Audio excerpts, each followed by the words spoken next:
नमस्कार, apex news India में आप सभी का स्वागत है। मैं हूं आपके साथ अब्दुल करीम। देश की तमाम बड़ी खबरें आपको हम बताएंगे, लेकिन नजर पहले इस वक्त की सुर्खियों पर।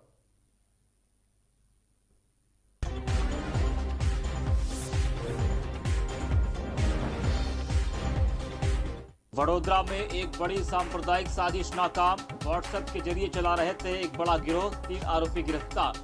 पंजाब और हरियाणा हाईकोर्ट ने भारतीय कुश्ती महासंघ के चुनाव पर 25 सितंबर तक लगाई रोक। सुप्रीम कोर्ट ने मामले में हस्तक्षेप करने से किया इनकार। तोशाखाना केस में पाकिस्तान के पूर्व पीएम इमरान खान को बड़ी राहत। इस्लामाबाद हाईकोर्ट ने दिए रिहाई के आदेश। नो हिंसा पर गृह मंत्री अनिल विज ने दिया बड़ा बयान। कहा, आरोपियों में कांग्रेसी कार्यकर्ता शामिल। एशिया कप से पहले ही भारतीय टीम को लगा बड़ा झटका। स्टार बल्लेबाज केएल राहुल पहले 2 मैच से हुए बाहर।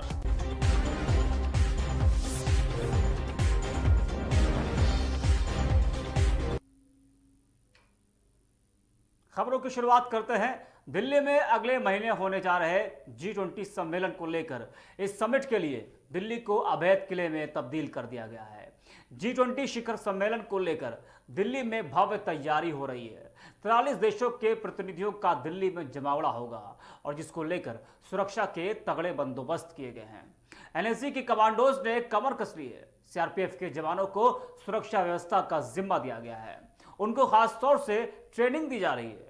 क्विक रिएक्शन टीम को तैनात कर दिया गया है। एयरफोर्स भी सुरक्षा व्यवस्था में जुट गई है। वहीं हाई राइज बिल्डिंग्स पर स्नाइपर्स को भी तैयार रहने के लिए कहा गया है। 7 सितंबर को G20 देशों, यूरोपीय संघ और कई देशों के राष्ट्रीय अध्यक्ष नई दिल्ली पहुंच रहे हैं।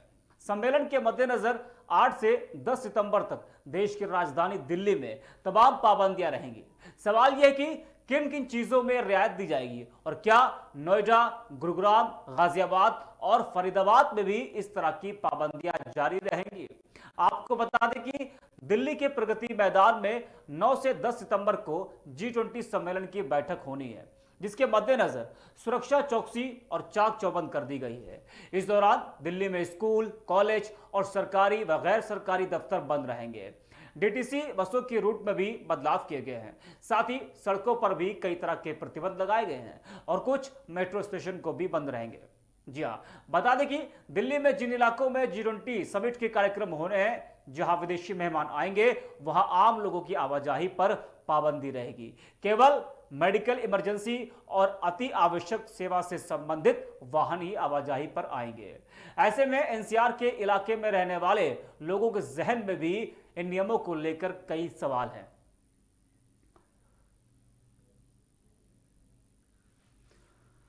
तो 9 से 10 सितंबर को दिल्ली में G20 सम्मेलन होने जा रहा है। यह भारत के लिए गर्व की बात है कि भारत इतने बड़े सम्मेलन की मेजबानी कर रहा है, जिसमें कई देशों के जो नेता हैं वो शामिल होंगे। इस खबर पर हमारे स्टेट हेड अनूप दुबे जुड़ चुके हैं। अनूप, जिस तरीके से जो G20 सम्मेलन दिल्ली में होने जा रहा है अगले महीने 9 से 10 सितंबर को, उसको लेकर अगर हम बात करें तैयारियों की, तो दिल्ली में किस तरह से इस सम्मेलन को लेकर तैयारी चल रही है? अब्दुल, देखिए, ये जो दिल्ली की तैयारी है ना, ऑलरेडी पहले से अब पीएमओ के अधिकारियों को प्रधानमंत्री की निगरानी है, प्रधानमंत्री तो जो तैयारी नहीं है कि मतलब बातें अभी कुछ दिनों अभी जो 9-10 सितंबर में है, इससे पहले हो सकता है कि केजरीवाल के साथ भी भारतीय जनता पार्टी के कुछ शीर्ष नेतृत्व या जो सरकार है, केंद्र में जो सरकार चल रही है, वो राज्यपाल बुला के बात करें। क्योंकि देखिए, सम्मेलन कई देशों के जो राजनेता हैं, यानी कि प्रधानमंत्री, राष्ट्रपति, उनको आने की संभावना है। तो उसको एक प्रोटोकॉल ये होता है और इस प्रोटोकॉल में निश्चित रूप से आप जो बता रहे थे कि 10 दिन 12 दिन पहले से ही इसकी तैयारियां चकाचौंध दिखने लगी हैं। दूसरा, आप बात कर रहे थे रूट डाइवर्जन से लेके क्या दिशा निर्देश हैं, गाइडलाइन क्या जारी किए गए हैं।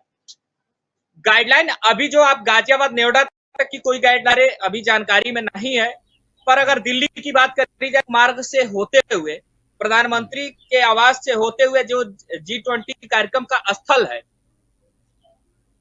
वहां तक को बताए कि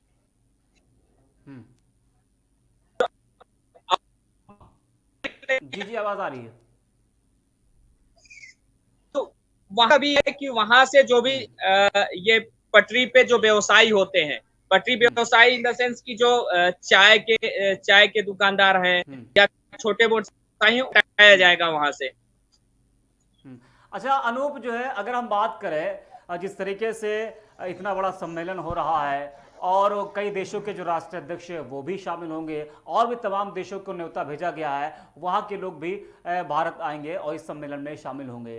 तो आपको क्या लगता है कि कौन से वो बड़े मुद्दे होंगे जिन पर चर्चा हो सकती है? अगर हम बात करें रूस यूक्रेन युद्ध की, तो यह भी कहा जा रहा है कि रूस यूक्रेन युद्ध को लेकर भी इस सम्मेलन में चर्चा हो सकती है, बातचीत हो सकती है।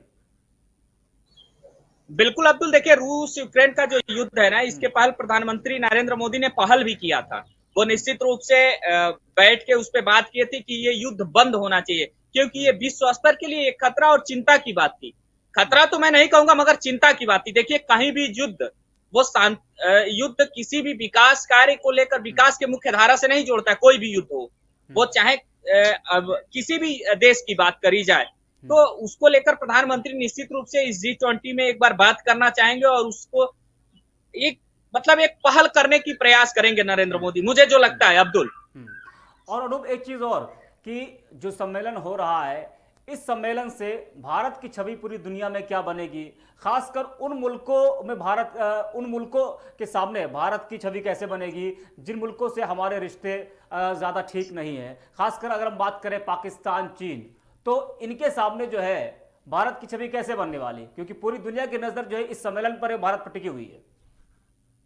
देखिए निश्चित रूप से एक आईना है पाकिस्तान। तो देखिए ना, अभी अगर एशिया कप की बात करी जाए अब्दुल, तो उसकी मेजबानी वो नहीं कर पा रहा है। अभी नेपाल की टीम गई है और नेपाल के प्लेयरों की शिकायत, वहां के जो खिलाड़ी हैं, शिकायत आने लगी है। तो पाकिस्तान की बात ना करी जाए। G20 में निश्चित रूप से भारत अपने आप, और भारत कहीं ना कहीं अब नेतृत्व कर रहा है, विश्व पे नेतृत्व करता हुआ दिख रहा है। वो चाहे चंद्रयान का मामला हो, चाहे, हाँ निश्चित रूप से नरेंद्र मोदी की सरकार, नरेंद्र मोदी के आने के बाद एक कहीं ना कहीं नरेंद्र मोदी मुख्य धारा से जोड़ने का प्रयास किए हैं। कहीं ये लगता है कि कांग्रेस भी एक तरफ पहल करती रही है, मगर भारत अब कोई छोटा देश और आर्थिक मामलों में भी कोई ऐसी देश नहीं है। भारत अब विश्व पे नेतृत्व करने के लिए तैयार है अब्दुल। अच्छा, अगर बात की जाए कि जो तमाम मेहमान आएंगे उनकी सुरक्षा को लेकर क्या कुछ इंतजाम किए गए हैं, और कहा जा रहा है कि सबसे बड़ा जो काफिला होगा वो जो बाइडन का होगा, तो जो बाइडन के काफिले में 60 से 65 गाड़ियां भी होंगी, और उन्होंने जो है, और भी बाकी देश है, जिस तरीके से अमेरिका ने यह मांग की थी कि 60 से 65 गाड़ी वो इस सम्मेलन में लाएंगे जो बाइडन के सुरक्षा को देखते हुए, तो उसको देखते हुए तमाम देश ऐसे भी हैं, उन लोगों ने भी ये मांग की है कि उनके जो भी नेता आएंगे तो उनकी सुरक्षा को देखते हुए वो भी वहां से अपने काफिले में गाड़ी लाएंगे। तो आपको लगता है कि बाकी देशों को भी परमिशन मिल सकती है? परमिशन मिल सकती है अब्दुल। देखिए ये अन्य अन्य देशों के अपने प्रोटोकॉल होते हैं, क्योंकि उनके वहां के प्रधानमंत्री, राष्ट्रपति आते हैं, तो वो अपने प्रोटोकॉल के तहत वो अपनी गाड़ियों को भेजते हैं। निश्चित रूप से, क्योंकि वो सारी गाड़ियां बुलेट प्रूफ होती हैं और उनकी अपनी एक सुरक्षा व्यवस्था होती है। उसको मद्देनजर रखते हुए वो भारत सरकार को बताए होंगे कि भाई हमारी इतनी, भारत को बताए होंगे कि भाई हमारी इतनी गाड़ियां रहेंगी वहां और इतनी गाड़ियां उनके सुरक्षा में चलेंगी। ये बात सुरक्षा की होती है अब्दुल, न कि ये एक प्रोटोकॉल का मामला होता है। लेकिन अगर मान लीजिए तमाम देशों की गाड़ियां आएंगी तो दिल्ली की सड़कों पर तमाम देशों के नेताओं की गाड़ियां दिखेंगी, तो इससे जो दिल्ली पुलिस है उसके सामने भी चुनौतियां बढ़ जाएंगी। नहीं, ऐसा नहीं है। हमारा देश सुरक्षा के मामले में आप कोई चुनौतियां स्वीकार किए होंगे तभी तो वो लोग आ रहे हैं। निश्चित रूप से हम सुरक्षा देने में सक्षम है, चाहे वो, अगर वो अपनी गाड़ी लेके भी नहीं आएंगे तो मुझे जो लगता है कि भारत उन्हें सुरक्षा दे सकता है। और भारत अगर मेजबानी कर रहा है तो फूक फूक के कदम रखेगा G20 सम्मेलन में अब्दुल। एक आखिरी सवाल आपसे लेंगे कि इसका असर कितना पड़ेगा दिल्ली वासियों पर, क्योंकि 3 दिन तक जो है स्कूल कॉलेज सब कुछ बंद रहेगा, और जहां पर यह सम्मेलन होगा तो उसके आसपास भी लोगों को आने जाने की अनुमति नहीं होगी। तो ये 3 दिन दिल्ली वासियों पर किस तरीके से बीतेगा?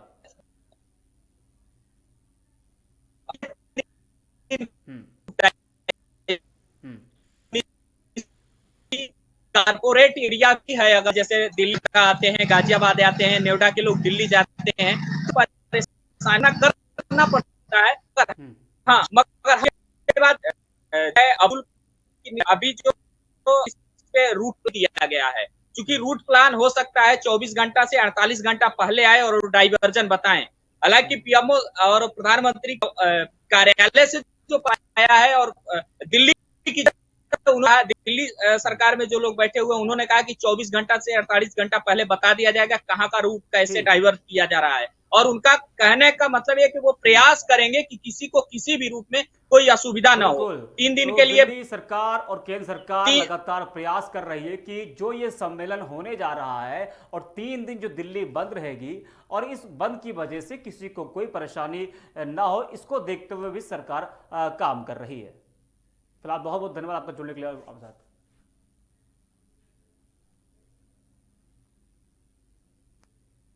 बढ़ते अगली खबर की तरफ। उत्तर प्रदेश के मुख्यमंत्री योगी आदित्यनाथ लखनऊ में एफआईसीसीआई की राष्ट्रीय कार्यकारिणी बैठक में सम्मिलित हुए। इस दौरान उन्होंने राष्ट्रीय कार्यकारिणी बैठक को संबोधित किया। उन्होंने अपने संबोधन में प्रदेश में विकास के माहौल और पूर्वांचल एक्सप्रेस वे को लेकर भी बातचीत की। आपको बता दें कि फिक्की की राष्ट्रीय कार्यकारिणी में योगी आदित्यनाथ शामिल हुए और उन्होंने इस सम्मेलन में नोएडा को लेकर भी बात कही कि एक मिथकता पहले वो कहा जाता था कि जो है कोई भी मुख्यमंत्री वहां नहीं जाता, लेकिन इसको हमने तोड़ा है। पूर्वांचल एक्सप्रेसवे और बुंदेलखंड एक्सप्रेसवे का भी योगी ने जिक्र किया। योगी आदित्यनाथ ने कहा कि 1985-86 के बाद उत्तर प्रदेश ने विकास के मामले में अंधकार का एक लंबा दौर देखा। उत्तर प्रदेश के बारे में देश और दुनिया की धारणा बहुत अलग हो गई है। यहाँ के युवाओं, व्यापारियों और नागरिकों के सामने पहचान का संकट खड़ा हो गया था। आज प्रधानमंत्री नरेंद्र मोदी के नेतृत्व में उत्तर प्रदेश अंधकार से बाहर निकलकर एक बीमारू राज्य से विकसित राज्य बनने की ओर अग्रसर हुआ है। योगी ने कहा कि यूपी में कानून व्यवस्था बेहतर है और अब संगठित अपराध अब जीरो है। प्रदेश उद्योग के क्षेत्र में तेजी से आगे बढ़ रहा है।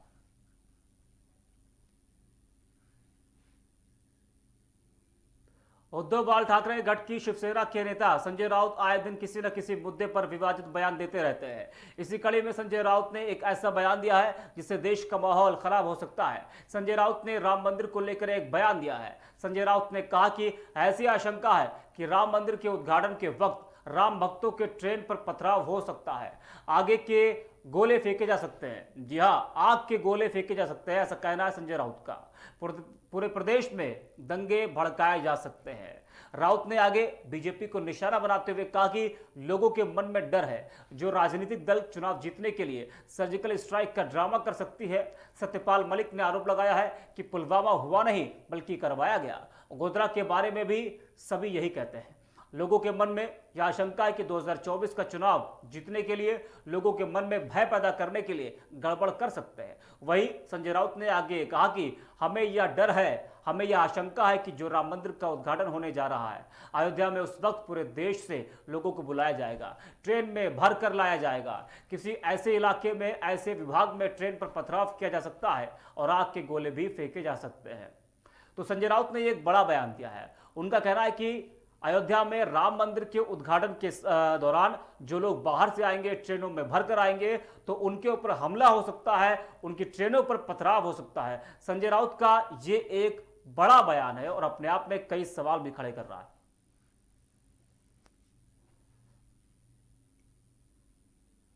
बढ़ते आगे। राज्यसभा के सभापति जगदीप धनखड़ ने 8 संसदीय स्थायी समितियों का पुनर्गठन किया है। संसदीय स्थायी समितियों की 31 सदस्यीय होम पैनल में कांग्रेस के वरिष्ठ राज्यसभा सांसद और देश के पूर्व वित्त मंत्री पी चिदंबरम को शामिल किया गया है। राज्यसभा के सभापति ने चिदंबरम को गृह मामलों की संसदीय स्थायी समिति के सदस्य के रूप में ऐसे समय में नियुक्त किया है जब पैनल 3 प्रस्तावित विधेयकों पर चर्चा कर रहा है, जिनका उद्देश्य भारतीय न्याय संहिता बिल, भारतीय नागरिक सुरक्षा संहिता बिल 2023 और भारतीय साक्ष्य अधिनियम बिल को बदलना है।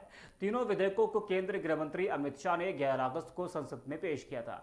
बता दें कि स्थानीय समितियों से संबंधित 24 विभाग होते हैं और इनमें से हर एक समिति में 31 सदस्य हैं, जिसमें 21 लोकसभा और 10 राज्यसभा से सांसद होते हैं। बता दें कि पी चिदंबरम की नियुक्ति कांग्रेस के पी भट्टाचार्य के रिटायर होने के बाद खाली हुई जगह के रूप में हुई है। वहीं पार्टी के लोकसभा सांसद अधीर रंजन चौधरी पहले से ही बीजेपी सांसद ब्रजलाल की अध्यक्षता वाले होम पैनल के सदस्य हैं। वहीं राज्यसभा ने 28 अगस्त को एक अधिसूचना जारी करते हुए कहा कि राज्यसभा के सभापति ने लोकसभा अध्यक्ष के परामर्श से प्रशासनिक अधिकार क्षेत्र के तहत आने वाले 8 विभाग संबंधित संसदीय स्थायी समितियों का पुनर्गठन किया। इसके अलावा राज्यसभा के चेयरमैन ने कांग्रेस सांसद जयराम रमेश को विज्ञान और प्रौद्योगिकी, पर्यावरण, वन और जलवायु परिवर्तन समिति का अध्यक्ष नियुक्त किया है।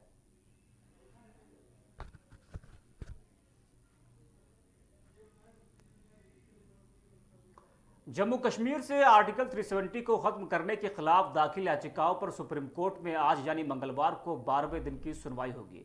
वहीं 28 अगस्त को सुनवाई में कोर्ट ने आर्टिकल 35A को नागरिकों के अधिकारों का हनन करने वाला आर्टिकल बताया था। CJI D.Y.. चंद्रचूड़ ने कहा कि संविधान के अनुच्छेद 35A के तहत जम्मू कश्मीर के लोगों को विशेषाधिकार मिले थे, लेकिन इसी आर्टिकल के कारण देश के लोगों के 3 बुनियादी अधिकार छीन लिए गए।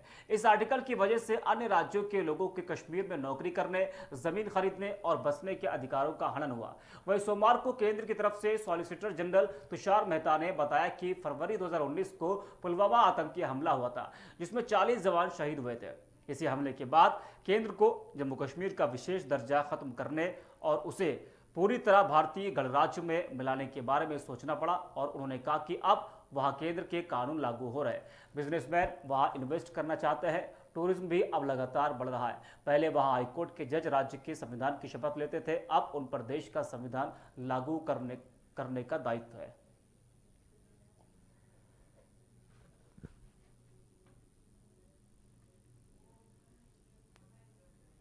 हैदराबाद के राजीव गांधी अंतर्राष्ट्रीय हवाई अड्डे पर बीते दिन सोमवार को बम की सूचना मिली थी। हालांकि जांच के बाद यह सूचना फर्जी निकली और एयरपोर्ट पर कुछ भी संदिग्ध नहीं मिला। पुलिस ने मामला दर्ज कर जांच शुरू कर दी है। राजीव गांधी अंतर्राष्ट्रीय हवाई अड्डे की पुलिस ने बताया कि हमें कल एयरपोर्ट में बम होने की सूचना वाला एक ईमेल मिला था। इसके बाद तुरंत एक टीम ने एयरपोर्ट पर तलाशी अभियान चलाया। हालांकि कुछ भी संदिग्ध नहीं मिला। इसके बाद पुलिस ने मामला दर्ज कर जांच शुरू कर दी है। तो पुलिस मेल करने वाले का पता लगाने में जुट गई है। बता दें कि राजीव गांधी अंतर्राष्ट्रीय हवाई अड्डे पर बम की सूचना मिलने की यह पहली घटना नहीं है। इससे पहले साल 2019 में भी ऐसा ही एक मामला सामने आया था, जहां एक व्यक्ति ने राजीव गांधी अंतर्राष्ट्रीय हवाई अड्डे में 2 विमानों में बम रखे होने की झूठी सूचना दी थी। खासकर उस समय गृहमंत्री अमित शाह भी हैदराबाद पहुंचने वाले थे, जिसके चलते सुरक्षाकर्मी तुरंत अलर्ट हो गए और विमानों की तलाशी ली गई। हालांकि जांच में कुछ भी संदिग्ध नहीं मिला।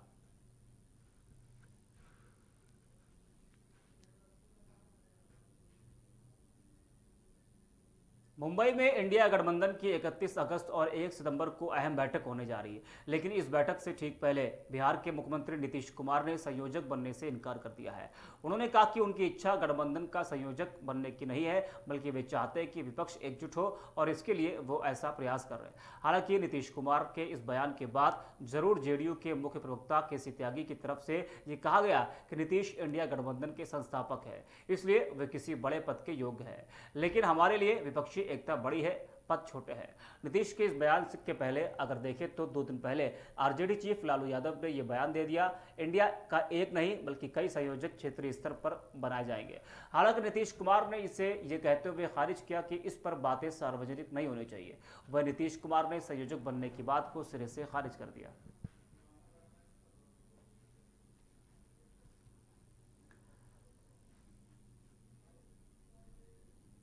गुजरात के वडोदरा में एक बड़ी सांप्रदायिक साजिश का भंडाफोड़ कर 3 आरोपियों को गिरफ्तार कर लिया गया है। मिली जानकारी के मुताबिक कुछ लोग आर्मी ऑफ मेहदी के नाम से व्हाट्सएप ग्रुप बनाकर मुस्लिम लड़कियों को टारगेट कर रहे थे। ये लोग अंतर धार्मिक जोड़ों को अपना निशाना बनाते थे। दूसरे धर्म के लड़के के साथ घूमने वाली लड़कियों को लोकेट करने पर ग्रुप में मैसेज भेजा करते थे। वहीं यह लोग स्पॉट पर पहुंचकर लड़का लड़की का वीडियो बनाकर उन्हें ब्लैकमेल करते थे। वही सोशल मीडिया पर जब ऐसा वीडियो पुलिस की नज़र में आया तो एक्शन शुरू हुआ। व्हाट्सएप ग्रुप के बारे में छानबीन की गई। इसके बाद तीनों ग्रुप एडमिन को गिरफ्तार कर लिया गया है और बाकी ग्रुप मेंबर्स की पूछताछ के बाद तलाश की जा रही है। वडोदरा पुलिस के एक अधिकारी ने बताया कि माहौल खराब ना हो, इसलिए सोशल मीडिया और इन्फॉर्मर्स के जरिए हमने इस पूरे मामले पर नजर रखने का काम किया है। इस दौरान सोशल मीडिया पर एक ऐसा वीडियो मिला है जिसकी पड़ताल करने पर यह बड़ा खुलासा हुआ है।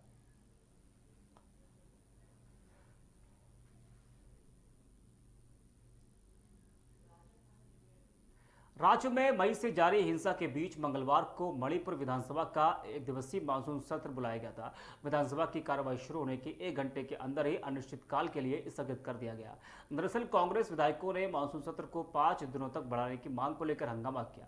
बता दें, मणिपुर के पूर्व मुख्यमंत्री ओकराम इबोबी सिंह के नेतृत्व में विपक्ष के विधायकों ने कहा कि जातीय संघर्ष से जूझ रहे मणिपुर में मौजूदा स्थिति पर चर्चा करने के लिए एक दिन पर्याप्त नहीं है। कुकी समुदाय से आने वाले सभी 10 विधायक विधानसभा से अनुपस्थित रहे।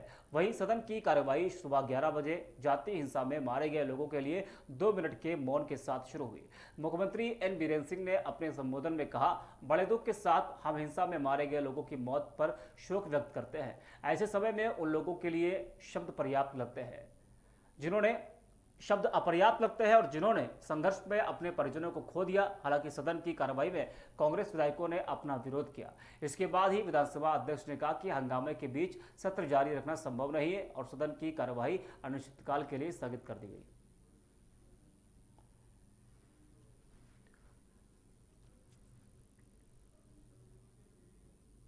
प्रयागराज से खबर है, जहां छेड़खानी के विरोध में चचेरे भाई की नृशंस हत्या को लेकर ग्रामीणों का हंगामा आज भी जारी है।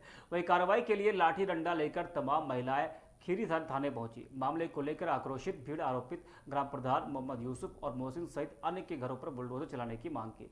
मामला 2 समुदाय के बीच होने के कारण इलाके में तनाव व्याप्त है। इस मामले में अभी तक 3 आरोपियों को पुलिस ने गिरफ्तार किया है। वही अन्य आरोपियों की तलाश की जा रही है। पुलिस कमिश्नर रमित शर्मा सहित कई अधिकारी सोमवार रात से ही खीरी में डेरा डाले हुए हैं। आपको बता दें कि खीरी के पुरादत्तू गांव निवासी एक छात्रा सोमवार शाम चचेरे भाई के साथ स्कूल से लौट रही थी, तभी उससे छेड़खानी की गई। चचेरे भाई ने जब विरोध किया तो दूसरे समुदाय के कुछ लड़कों ने उसे पीट कर मौत की घाट उतार दिया था। पुलिस ने मौके से किशोर को घायल बताते हुए हटा दिया, जिससे घर वालों के साथ ही ग्रामीण नाराज हो गए और खीरी चौराहे पर चक्का जाम कर दिया था। देर रात पीड़ित परिवार तहरीर पर ग्राम प्रधान मोहम्मद यूसुफ व मोहसिन और 2 अज्ञात के खिलाफ हत्या, छेड़छाड़ समेत कई धाराओं में मुकदमा दर्ज किया गया था।